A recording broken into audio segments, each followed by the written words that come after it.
फिर से एक बार स्वागत है इनफाइनाइट रॉकेटरी पे। तो आज हम जानेंगे स्पेस माइनिंग के बारे में, जो है फ्यूचर एक्सप्लोरेशन स्पेस टेक्नोलॉजी में, जो कि नासा के द्वारा किया गया था एक बार।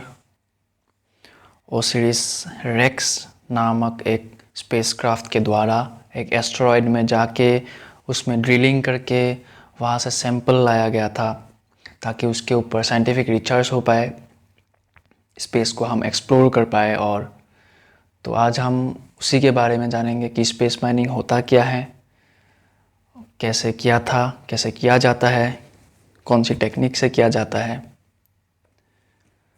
तो पहले तो हम जानते हैं स्पेस माइनिंग होता क्या है। स्पेस माइनिंग होता है, हम कोई भी रिसोर्सेस, एस्टेरॉइड्स या फिर मून या फिर कोई भी सेलेस्टियल बॉडी से अगर हम मिनरल्स लेते हैं, कोई भी रिसोर्सेस लेते हैं, स्पेस में जाके वहाँ पे माइनिंग करके, जहाँ जैसे यहाँ आर्थ पे माइनिंग किया जाता है वैसे ही स्पेस में जाके उसको माइनिंग किया जाता है। और ये बहुत कम्प्लेक्स मेथड है, एक कम्प्लेक्स तरीका है एक। तो ऐसे ही किया जाता है ये, और उसी को हम स्पेस माइनिंग कहते हैं। किस लिए जाता है ये? क्योंकि हम जानते हैं आर्थ पे अभी रिसोर्सेस कम है, एक फाइनाइट लेवल तक ही है यूज़ करने के लिए। तो हो सकता है अगर हम स्पेस में जाके माइनिंग करें अलग अलग एस्टेरॉइड्स पे, अलग अलग मून्स, अलग अलग सेलेस्टियल बॉडीज़ पे, तो वहाँ की जो मिनरल्स, वहाँ की जो रिसोर्सेस हैं, हम यूज़ कर पाए स्पेस एक्सप्लोरेशन के लिए। तो इसीलिए ये किया जा रहा है स्पेस माइनिंग, और ये बहुत ही रियर टेक्नोलॉजी है स्पेस माइनिंग करने के लिए। और ये कौन सी टाइप्स हमें रिसोर्सेस मिलती है, जो कि यहाँ पे आर्थ पे ज़्यादातर नहीं मिलते हैं। कुछ एलिमेंट्स, गोल्ड हो गए, ये सब कुछ एलिमेंट्स जो हो गए, वो सब वहाँ पे ऐसे मिलते हैं जैसे यहाँ पे जैसे बारिश होती है, वहाँ पे किसी किसी प्लैनेट्स पे डायमंड की बारिश होती है। तो वैसे वैसे चीज़ें मिलती है जो आर्थ पे या पे पृथ्वी पे कम होती है, वहाँ पे ज़्यादा होती है। तो इसीलिए ही स्पेस माइनिंग किया जाता है, ताकि हमें रिसोर्सेस मिल पाए। वाटर के लिए किया जाता है, मार्स पे भी किया गया था वाटर के लिए, मून चंद्रमा में किया गया था वाटर के लिए, जो कि लाइफ के लिए एक बहुत ही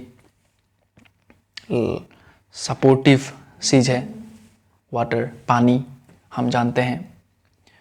और हो सकता है अगर जैसे हमें चंद्रमा में पानी मिला है, तो उसको यूज़ करके हम फ्यूल की तरह यूज़ कर पाए, उसको हाइड्रोजन उससे एक्सट्रैक्ट करके हम उसको फ्यूल की तरह यूज़ कर पाए स्पेस एक्सप्लोरेशन में, रॉकेट्स में।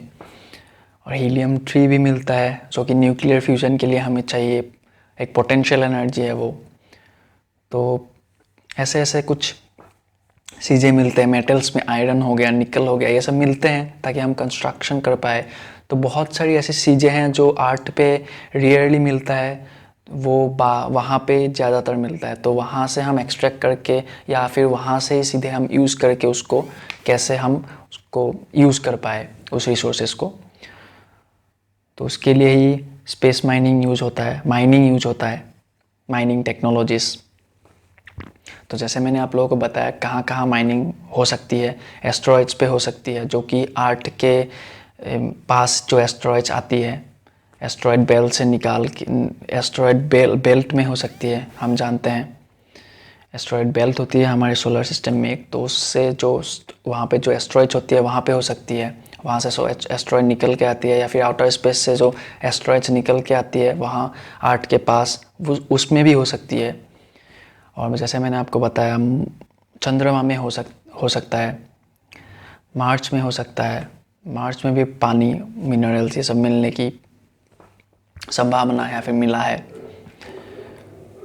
और ये कौन सी टेक्नोलॉजी, जैसे मैंने आपको बताया, वहाँ पे रोबोटिक्स यूज़ होती है, ऑटोमेशन यूज़ होती है।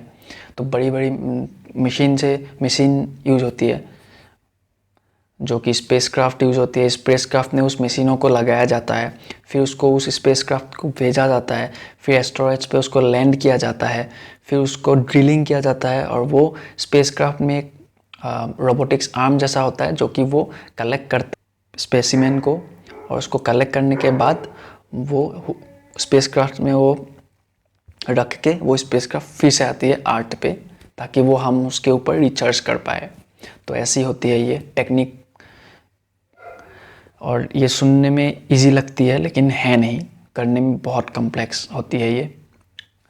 और ऐसे ही हम स्पेसक्राफ्ट यूज़ करते हैं जो एडवांस प्रोपल्सन सिस्टम है एक उस स्पेसक्राफ्ट में। जिस स्पेसक्राफ्ट हम यूज़ करते हैं वो एक प्रोपल्सन एडवांस प्रोपल्सन सिस्टम होना चाहिए, क्योंकि बहुत कॉम्प्लेक्स सिस्टम है, तो हाँ उसके लिए चाहिए हमें।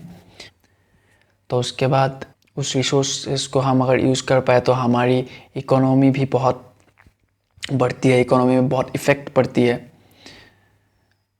और उसके बाद एनवायरनमेंट में भी इफ़ेक्ट आती है बहुत सारी, क्योंकि हम आर्ट को छोड़ के बाहर की इस पे रिसोर्सेस अगर हम यूज़ कर पाए तो आर्ट की जो एनवायरनमेंट है, आर्ट की जो नेचर है वो बची रहती है, उसमें भी हेल्प होती है। तो ये बहुत सारी बेनिफिट्स हैं उसके।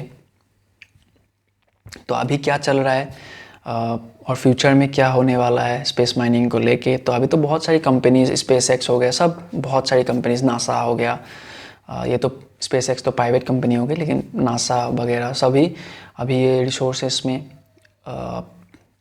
यूज़ स्पेस माइनिंग में बहुत सारी पैसे लगा रहे हैं।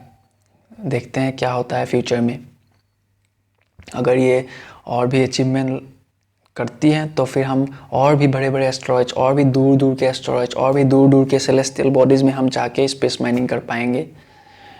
तो फ्यूचर विजन भी वही है कि हम ज़्यादा से ज़्यादा इंटरप्लेनेटरी मिशंस करके माइनिंग कर पाए, और वहाँ पे बेस भी बना पाए माइनिंग परमानेंटली, ताकि हम रिसोर्सेज को यूज़ कर पाए, नेटवर्किंग रिसोर्सेज। तो ऐसी बहुत सारी फ्यूचर प्लानिंग चल रही है, अब देखते हैं क्या होता है फ्यूचर में। तो आज के लिए इतना ही था। हमने बताया आप लोगों को कि कैसे स्पेस माइनिंग और क्या होता है, कैसे स्पेस माइनिंग होती है। और भी ऐसे स्पेस टेक्नोलॉजी वीडियोस के लिए देखते रहिए इनफाइनाइट रॉकेटरी। Thank you.